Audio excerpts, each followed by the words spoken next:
Hey, what's going on, guys? So today I'm going to make a video about something that you've already seen probably 30 times. Uh, every every channel that's even remotely, about guns or firearms has already discussed this topic, but this is just my own version of it. So this is going to be about the big decision of Glock discontinuing most of their models.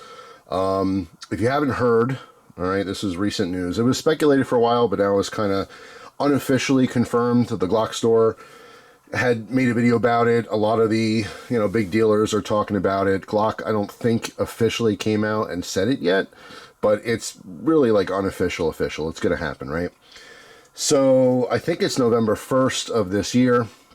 They're going to discontinue all of their models except for their slimline models, which is the Glock 43, the 43X, and I believe the 48. I want to say the 42 is also in there as well. I didn't really hear too many people talking about the 42, but it's the same thing. It's a slimline, single stack Glock.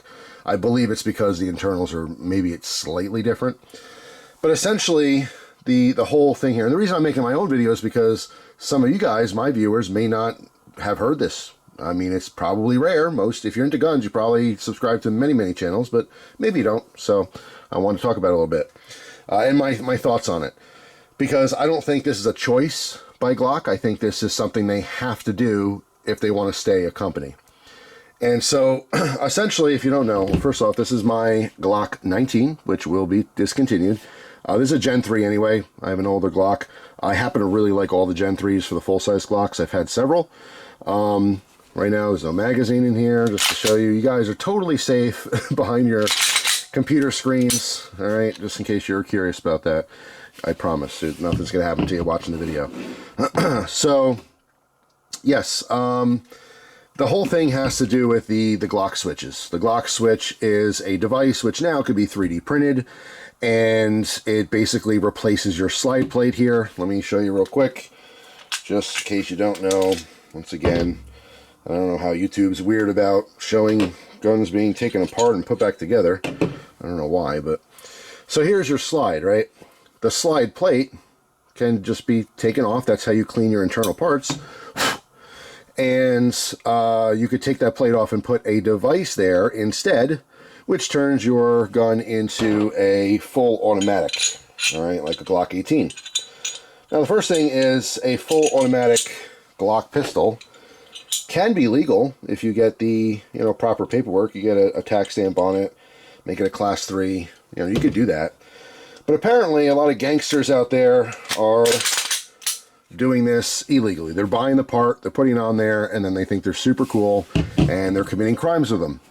That's what I heard. Now, it's interesting because I never heard of a specific, like, hey, there was a shooting here, and the gun that was used had a Glock switch on it. Like, I've never heard those stories.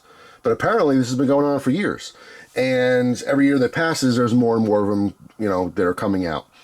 So what's happening is California had just passed a law that is going to ban the new sales. It's not going to ban possession or anything, and there's no confiscation, thank God.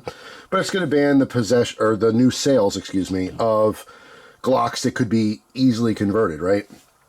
And Glock, as a company, is being sued by multiple states for this very reason.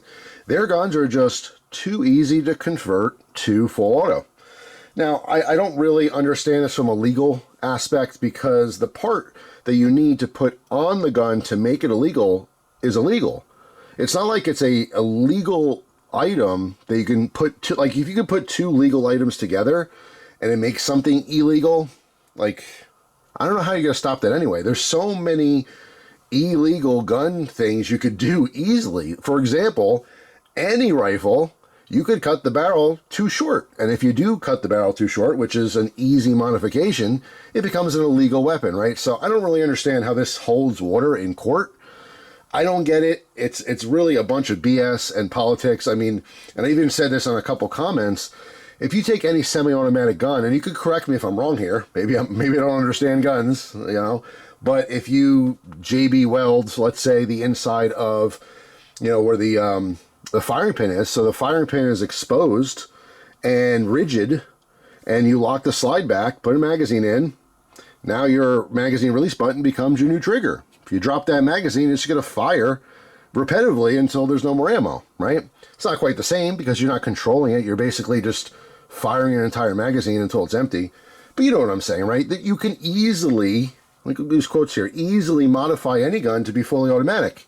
Any gun. So I don't really understand from a legal aspect how this is even possible they're doing this, but it's just another form of gun control. It's another way to mess with gun people, to mess with gun companies. There's the people who are anti-gun are very smart. There's a lot of smart people out there. At some point, they try to attack ammo. They're like, all right, well, we can't take away people's guns, but we can mess with their ammo. If they don't have ammo, they can't shoot their guns, right? That was a big deal with like 22s, because I think most 22s were imported, and then there was a whole issue with importing them. I mean, they will never stop. There will always be a continuous attack on guns and your ability to obtain them. This is just a new thing. That's all. I don't know why anyone would be mad at Glock for doing this. I do not feel like they have a choice. If they try to fight this, they will lose. They have to pay so much money from lawsuits that will be won. I don't know why, but they will. They'll be won. They'll just go out of business, and that's obviously not good. So what they're doing is they're just, saying, all right, this is what we have to do. We have to adapt. So they're going to be making the new V models. And the V models, essentially, it's just a different formation on the internals that's, going to basically make them, I don't even know, acceptable, I guess. They'll be harder to convert into full auto. Whatever. I don't have a huge problem with it. It's just like, I've been reminded a lot this year. So many things are changing. And the older I get, and I've said this before, everything changes with enough time. Everything you know in your entire life will cease to exist at some point. I know that's a weird thing to say, and it's a weird thing to really think about, but everything changes. Everything. It has to. It's like one of the constants. It's like, I don't know, there's science behind it. Nothing can stay the same forever. It just can't. As much as you think it's crazy, like you wouldn't believe that you'd be alive to see this happen or that happen, it is. Do you know what I'm saying? I mean, it's possible Glock as a company just goes out of business one day. It's not even possible. It's going to happen. You might be dead. It might be 200 years from now. It might be 1 year from now. I have no idea. But they're not going to literally exist forever. Nothing does. And so, like, when you see these things and you hear this news, you're like, wow, it's crazy. How can that happen? It can. Anything can happen. Anything's possible, right? So, and it's funny because I know a lot of people have, like loved Glocks, and they moved on to different platforms and different companies and stuff. I still love Glock. I've always loved Glock just because of the reliability, the reputation. It's just, I know a lot of people would argue there's plenty of other guns that are just as reliable, but nothing's just been tested as much. Nothing's been, put through the ringer as much as Glocks in general. My curiosity is that by changing the internals slightly, even though it's only like one or two pieces in the back, has to do with that crossbar, I believe. It's just, is it going to have that same reliability? We won't know. There's no way to know. You would just be guessing. They'd have to make a bunch of them. They'd have to be shot a bunch, and people will give feedback. Hey, mine's jamming, mine's not. Hey, everything's cool. They still are awesome. But because they are changing, Glock is just not going to be what it used to be. That's just a fact. It's just what it is. You know what I mean? So are they going to be reliable going forward? Who knows? We all hope so. But here's the other thing, too. So because they're discontinuing all these models, you would think that the prices, like that was my initial thought. I even shared it on Facebook. I'm like, hey, if you want one of these Glock models, get it now because you might not be able to get it later on. But it really kind of dawned on me, there's millions of these guns. I mean, these are going to be available on the secondary market. You're not going to be able to go to a gun shop and buy one new, but you will be able to get them on the secondary market. A lot of them will be used, but there's still plenty of new ones. And that will probably last years. There's just so many Glocks. There's so many models to begin with. But there's so many Glocks. I would say 5 years out, 10 years out. That's when you really will see certain models that maybe aren't as common. If there's a brand new one in the box, never fired, those prices will probably go up quite a bit because people like getting brand new things. They don't like used stuff. I've always liked used guns because you get a better price on a used gun. And most guns aren't that used. Now, there could be an exception. You could buy a used gun from someone who goes to the range every weekend, puts 500 rounds to their gun every weekend, been doing it for years, thousands and thousands of rounds.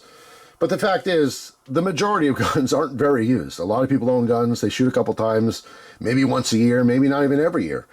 And then these things are barely used, but you get a good chunk off the price by buying used. It's kind of the same with cars. You buy a brand new car off the lot compared to what you're going to pay for the exact same car with 15,000 miles on it.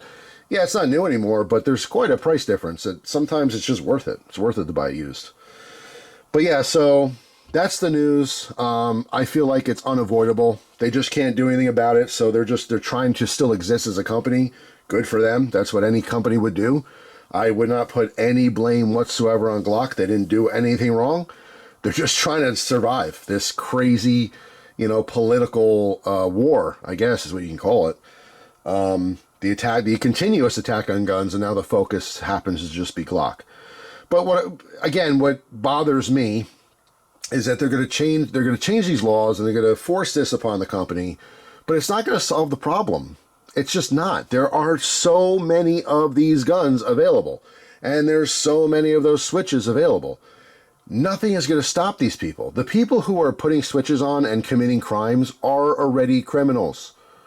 Laws do not stop criminals. I don't know if you guys realize this, but criminals don't follow the law. So it's just one of those things that's only going to bother people like me and you, law-abiding citizens doing the right thing. It'll just be more difficult to do what we want and get what we want. But like I said, as far as this goes, I don't think anyone has to worry about it for at least a few years. I don't know how prices are really going to be affected. Maybe people jack up the prices. I mean, the market's always changing. Of course, we don't know what the market's going to do as far as value. I would assume, like anything that's popular that becomes discontinued usually goes up in value. I'm relating that directly to knives. I've experienced that my whole life. I would assume the same thing would happen with guns, but again, there's so much volume here. There's so many available that I don't really know how much the value will be impacted on the secondary market. They could go through the roof. They could, get a bunch more money now because they're harder to get. But, your guess is as good as mine with that. But I did want to just mention it in case you did want one of these. Now would probably be the time to pick one up before this is pushed forward and it's harder to get. I know some people who buy guns, they just go to a gun shop, and that's it. It's just easy for them. But that's not going to be an option in the near future, at least for most Glock models. So just something to think about. And also on the reverse side of that, if you're thinking about getting rid of one of your Glocks, you might not want to do that anymore. Maybe you want to hang on to it. It's up to you. But yeah, post your feelings and comments down below. I don't think there should be any anger or negativity towards Glock. I don't think they have a choice. If you're going to be angry about something, be angry about politicians who don't personally even care about these things. They're just getting paid. We all know this. It's like it happens in broad daylight. They're not even hiding anything anymore. It's crazy. The whole thing seems so unrealistic to me, but this is the world we live in now. And they will never, ever, ever stop trying to limit. They're never going to take away our guns, but they will always attempt to limit and create problems within the gun culture. Whatever they can do to upset us and make it harder or more expensive to obtain these things, they will continue to do. And yeah, it's just because of the opinions of a bunch of rich people. That's really what it all comes down to. If you don't like guns and you got a bunch of money, you can essentially buy a politician and tell them to fight for it. And sometimes things get done. Little chips. That's it. That's all it is. We're like a porcelain plate. Nothing's going to just break us, but you could come in, you could start chipping away. And eventually, there's enough chips, things look different. Does that make sense? That's kind of a weird abstract way to put it, but that's what's happening. Guns today look very different than guns previous. I had this conversation with someone not too long ago. They were saying that it's too easy to get a gun. That's why there's more gun crimes. I'm like, seriously? Because only a few decades ago, you can just buy a gun at your hardware store. The background check system didn't exist forever. You could just buy a gun. Even today, you could just buy a gun in many states, peer-to-peer. Rifles in Pennsylvania, specifically. AR-15s, AK-47s, whatever you want, rifle-related. I can go to Walmart, I can sell a gun to someone, or I can buy a gun from someone. The government doesn't need to know. There's no background check, none of that stuff. I seem to be a little bit more extreme when it comes to gun stuff. I feel like I'm very pro-Second Amendment. So much so that a lot of Second Amendment guys would probably not agree with me on many things. I don't think a background check should be a thing. shall not be infringed means just that. Any single gun law we have, the fact that you have to be an adult to buy a gun, that's unconstitutional. The Constitution didn't say anything about ages, didn't say anything about teenagers or even children owning guns. That's just our assumption. That's something we created. The fact that, you know, you can't, have a mental disability. Well, that seems logical, right? Now, that's what a lot of people are for logical gun control. That's like, well, you should get a background check because if you're a criminal, you shouldn't have one. Well, when you really dive into that, what does it mean to be a criminal? Some people have misdemeanors. Like, I'll give you a great example. Here's a perfect example that I like to use is domestic violence, right? So if you are convicted of domestic violence, at least in Pennsylvania, I don't know about other states, it's probably similar, or if not the same. But let's say you get into an argument and you hit your girlfriend. And she calls the police, and they arrest you, and you go to trial, and you're convicted of that violent act. You lose your right to carry a gun, to own a gun. I think it's 5 years. You can correct me if I'm wrong there, but yeah, I think that's it. You just can't possess a gun for at least 5 years. It might be longer, maybe it's I don't think it's permanent, but from the best of my knowledge, I think it's a 5-year period where that's it. You cannot legally defend yourself anymore. Now, we know there's scenarios where, let's say, there's a man and a woman, and they're arguing, and the woman is punching and hitting the guy over and over and over again, and it's really hurting him. I mean, he doesn't want to hit a woman. He was taught by his parents growing up, you don't hit women, but this woman's beating the crap out of him. So eventually, he shoves her away, and when she gets shoved, she trips and falls and hits her arm on something and cuts her arm open. Well, the cops show up because the neighbors called. They're making a lot of noise. They see this woman's bleeding arm, and they arrest that man. Now, that man was only defending himself. But guess what? Tried and convicted, he no longer has the right to carry a gun and defend himself from other bad people. There's so much gray area here. Nothing is black and white. Nothing is simple. Nothing is easy. Yes, I would say most criminals are probably guilty of something bad, and yes, when you commit crimes and get caught, you do lose rights. We agree to that, right, as a society.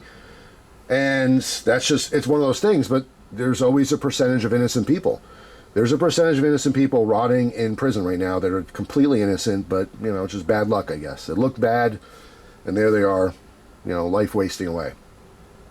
So when you talk about these different, you know, coulda, woulda, shoulda stuff, like, I don't like red flag laws. I don't think people should be punished for something they might do. That gets into scary, scary territory. You cannot arrest someone because they might do something bad. That is a serious problem, I think, for any society. But yeah, I mean, you know, like I said, my views might be viewed as extreme. I know there's people all around the country that watch the videos, but more so all around the world. And like this video will get thumbs down just from people like overseas that are like, I don't like guns, I don't like gun culture in America, and I don't like this American trying to justify, you know, having guns and stuff. And you know, I understand that's just your view. That's fine. Obviously, you're allowed to have your view. But I want to make this video to just give the news, and for some reason you haven't heard of it yet. Now you do, so you know. But also just to say that I don't think that Glock should be punished for this. Like, I don't think people should not like Glock. Like, oh, Glock's so stupid. Why are they, you know, giving into this? Why are they bending at the knee? And, you know, they should fight this. No, they can't fight this, unfortunately. They're not stupid. They have lawyers too, and they go, you know what? We're not going to win this battle, so we're just going to give in. We're going to change the design, and we're just going to move on and try to just keep making guns and keep making money. So it is what it is. Everything changes. Whether it's good or bad, whether you like the change or not, everything changes. It just takes enough time. And there it is. It's gone. So that's it. Just wanted to share that with you. Thanks for watching. Hope you guys have an amazing day. And I will see you tomorrow with a brand new video. Take care.